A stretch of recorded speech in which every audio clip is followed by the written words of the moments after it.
आज हम fat loss के ऊपर बात करने जा रहे हैं। सो टाइटल है how to lose 10 kg fat in 10 days. Yes guys, ये बिल्कुल अचीवेबल है, लेकिन किस तरह, वो सब इन्फॉर्मेशन जानने के लिए आपको ये वीडियो लास्ट तक देखना पड़ेगा। काफ़ी ज़्यादा डिटेल्ड इन्फॉर्मेशन है, क्या डाइट आपको फॉलो करनी है, वो डाइट प्लान अगर आप खुद भी बनाना चाहें किस तरह से कैलकुलेट करके आप अपना डाइट प्लान खुद रेडी कर सकते हैं अपनी डेली जो आपकी रूटीन है उसके अकॉर्डिंग। सो इस वीडियो को लास्ट तक ज़रूर देखिएगा एंड समझिएगा कंसेप्ट।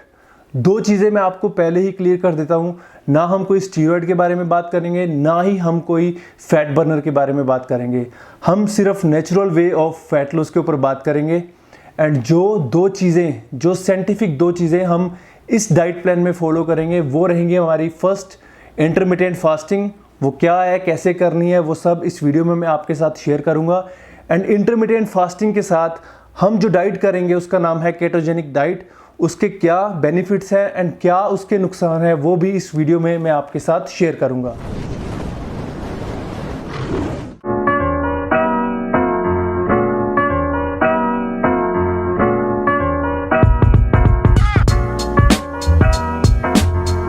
तो गाइस, सबसे पहले हम बात करेंगे बीएमआर की। बीएमआर की फुल फॉर्म है बेसल मेटाबॉलिक रेट।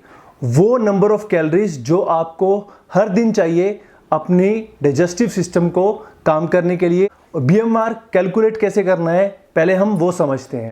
सबसे पहले बीएमआर आप सर्च करेंगे गूगल के ऊपर, बीएमआर कैलकुलेटर। फाइंड आउट करने के बाद आप उसमें अपनी बेसिक इन्फॉर्मेशन डालेंगे, जिसमें रहेगी एज, जो आपकी एज है, जो आपका जेंडर है, जो आपकी हाइट रहेगी और जो आपका वेट। तो वेट हम पाउंड्स में या एलबीएस में डालेंगे एंड 1 किलो में 2.2 एलबीएस रहते हैं। तो चलिए, जब आप बीएमआर कैलकुलेट करेंगे तो लेट्स से मैं एक एग्जांपल ले रहा हूँ, बेसिक एग्जांपल। एक 25 साल का लड़का है जिसकी हाइट 5'8" है, 80 kg उसका वेट है, मतलब कि 176 पाउंड्स। तो जब आप कैलकुलेटर में ये सारी information, age, gender, height and weight डालेंगे तो उसका बीएमआर निकल कर आएगा 1578 कैलोरीज, जिसको हम राउंड ऑफ करेंगे 1700 कैलोरीज के साथ। तो अब हम इस 1700 कैलोरीज की एग्जाम्पल को लेकर केटोजेनिक डाइट किस तरह से कैलकुलेशन करनी है, क्योंकि केटोजेनिक डाइट जो है उसमें आपके जो न्यूट्रिएंट्स रहते हैं, macronutrients, protein, fats and carb, उसे हम रेशियो में डिवाइड करते हैं। 65 ratio for the fats, 30 ratio for the protein and 5 ratio for the carb. कई लोग इसे 70, 25 एंड 5 की रेशियो में भी करते हैं, 70 for the fats, 25 for the protein and 5 for the carbs. लेकिन हम 65, 30 एंड 5 की रेशियो से इस 1700 कैलोरीज के एग्जाम्पल को डिस्कस करेंगे। अब देखते हैं किस तरह से आपको protein, fats and carbs calculate करने हैं। जैसे कि मैंने बताया था कि दो तरह की रेशियो रहती है, तो हम 65 की रेशियो को यूज़ कर रहे हैं। तो चलिए, 1700 की कैलोरीज का अगर मैं फैट्स को कैलकुलेट करता हूँ तो 65%, 65 डिवाइडेड बाई 100 इंटू 1700, क्योंकि कैलोरीज 1700 थी, 0 हम कट कर देंगे तो ये हमारी निकल के आती है कैलकुलेशन 65 इंटू 17, 1105। जैसे कि आपको मालूम है 1 ग्राम फैट में 9 कैलोरीज हैं, 1 ग्राम प्रोटीन में 4 कैलोरीज हैं, 1 ग्राम कार्ब्स में भी 4 कैलोरीज हैं।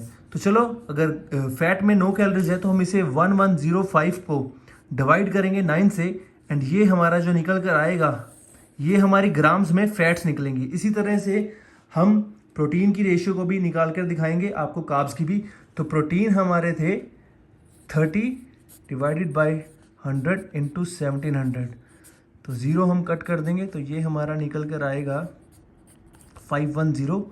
तो इसे जब हम डिवाइड करेंगे 4 से तो आप देख सकते हैं यहाँ पर हमारे पास निकल कर आएगा जो 127, ये हमारा प्रोटीन है।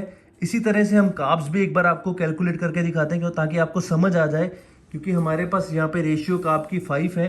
तो हम 5 divided by 100 into 1700, 0 cut down करेंगे, 17 इंटू 5 इज इक्वल टू 85। तो 85 को अगर हम डिवाइड करेंगे 4 से, क्योंकि 1 ग्राम कार्ब में आपको मैंने बताया था 4 कैलोरीज हैं, तो यहाँ पर हमारे पास निकल कर आएगा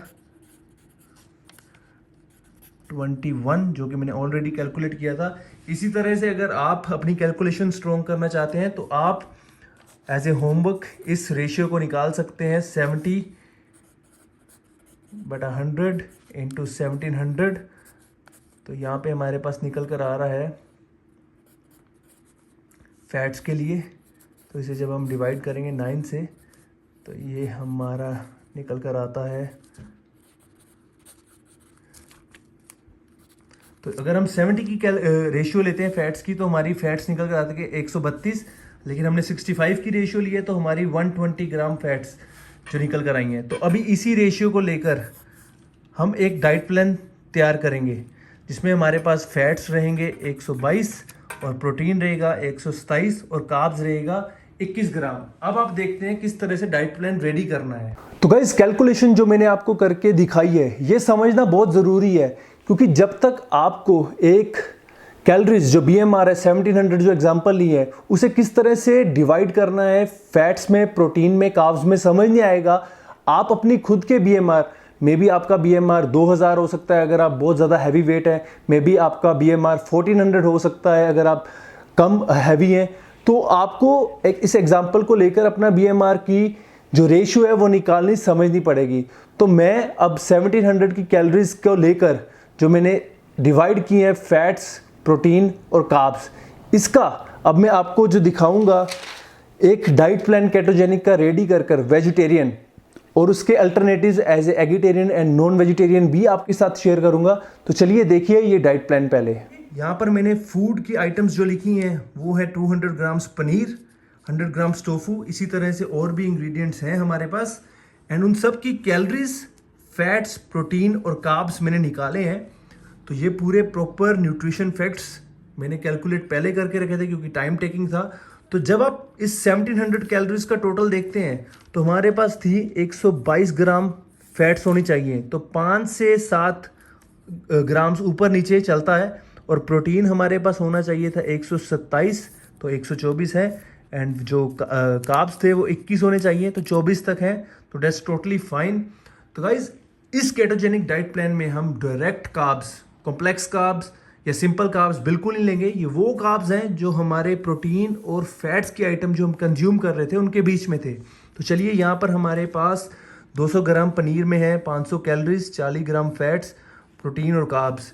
इस पूरे डाइट प्लान की पिक्चर अगर आप देखना चाहें तो डिस्क्रिप्शन बॉक्स में आप निकाल कर देख सकते हैं कि क्या वो डाइट प्लान है, तो वहाँ से आपको मिल जाएगा। लेकिन मैं आपके साथ जो मेन पॉइंट्स हैं वो शेयर करने जा रहा हूँ। तो प्रोटीन एसेंशियल है, तो डेफिनेटली हम 2 स्कूप प्रोटीन रखें क्योंकि हम वेजिटेरियन डाइट की बात कर रहे हैं। तो वेजिटेरियन में हमें नेचुरल फूड से प्रोटीन इतना इजीली पूरा नहीं होता जितना कि एक नॉन वेजिटेरियन और एगिटेरियन पर्सन पूरा कर सकता है। 2 स्कूप प्रोटीन मैं रिकमेंड करूँगा वेजिटेरियन के लिए, लेकिन अगर एग्स कंज्यूम कर रहे हैं तो आप 1 स्कूप प्रोटीन लीजिए, रेस्ट ऑफ द प्रोटीन आप एग वाइट से कंज्यूम कर सकते हैं। एंड अगर आप नॉन वेजिटेरियन हैं तो डेफिनेटली आप दोनों के दोनों स्कूप प्रोटीन की जगह आप चिकन ब्रेस्ट से रिप्लेसमेंट कर सकते हैं। आप डिस्क्रिप्शन बॉक्स में जाके एक बार डाइट प्लान का डाउनलोड कर लीजिए PDF। तो अगर आप देख रहे हैं उसमें 24 ग्राम हमारे जो कार्ब्स हैं, तो हम ये भी ध्यान में रखेंगे कि जो सैलेड हम कंज्यूम कर रहे हैं वो भी एक लिमिटेड क्वांटिटी में होना चाहिए। तो मैं आपको रिकमेंड करूंगा सिर्फ एक green bell pepper, capsicum and handful of spinach और एक छोटा cucumber during the ketogenic diet.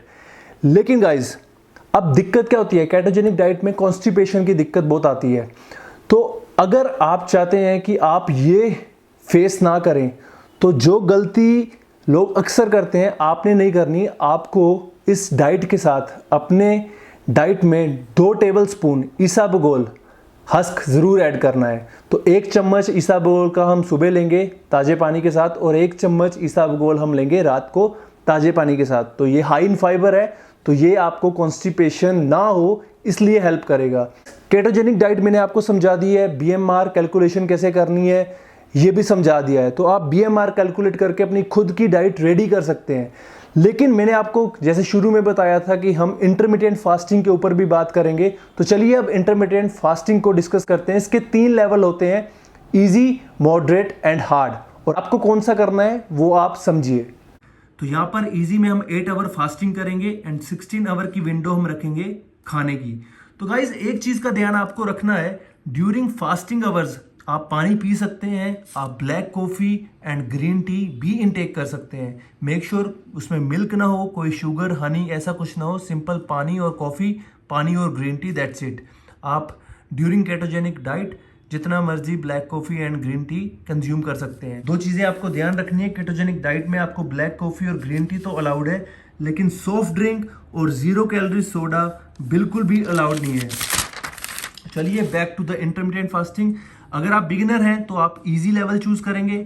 अगर आप इंटरमीडिएट लिफ्टर हैं, पहले से कुछ डाइट फॉलो कर रहे हैं, एटकिन डाइट या कोई भी लो कार्ब हाई प्रोटीन कोई डाइट फॉलो कर रहे हैं, तो आप मॉडरेट विंडो चूज करेंगे फास्टिंग की, जिसमें आप 12 घंटे फास्ट करेंगे और 12 घंटे की विंडो में आप खाएंगे। लेकिन अगर आप ऑलरेडी पहले कभी लाइफ में कर चुके हैं ट्राई इंटरमीडिएट फास्टिंग, तो मैं सजेस्ट करूंगा, अगर आपको आइडिया है किस तरह से फास्टिंग करनी है, तो आप 16 घंटे फास्टिंग करेंगे और 8 घंटे की विंडो में आप अपनी मील्स इनटेक करेंगे। अब लास्ट पॉइंट जो मैं आपके साथ शेयर करूंगा, केटोजेनिक डाइट के ड्रॉबैक्स। अब ये चीज़ तो मैंने आपको बता दी है। आपने देखा कि जो केटोजेनिक है वो हाई इन फैट्स है लेकिन वेरी लो इन कार्ब्स है। अब आपकी बॉडी दो चीज़ों से एनर्जी लेती है, एक रहता है कार्ब्स और एक रहते हैं फैट्स। तो बेसिकली केटोजेनिक डाइट में हम जो हमारे बॉडी जो एक इंजन है उसका सारा फ्यूल हम एज ए फैट ले रहे हैं एंड कार्ब्स की इनटेक की रेशियो बिल्कुल कम कर दी है। तो हमारी सारी जो एनर्जी है वो हमें मिलती है फैट से। तो हमारी बॉडी हाई फैट से इनटेक करती है एंड स्टोर्ड फैट से बॉडी को एनर्जी देती है, जिससे हमें हेल्प होती है फैट लॉस में। तो डेफिनेटली हम कार्ब्स नहीं ले रहे तो हम इजीली फैट को लूज़ करते हैं, लेकिन बॉडी को एनर्जी चाहिए, BMR जो हमारा है बेसल मेटाबॉलिक रेट, तो वो हम लेते हैं हमारी सारी एनर्जी फैट से। लेकिन ड्रॉबैक क्या होता है?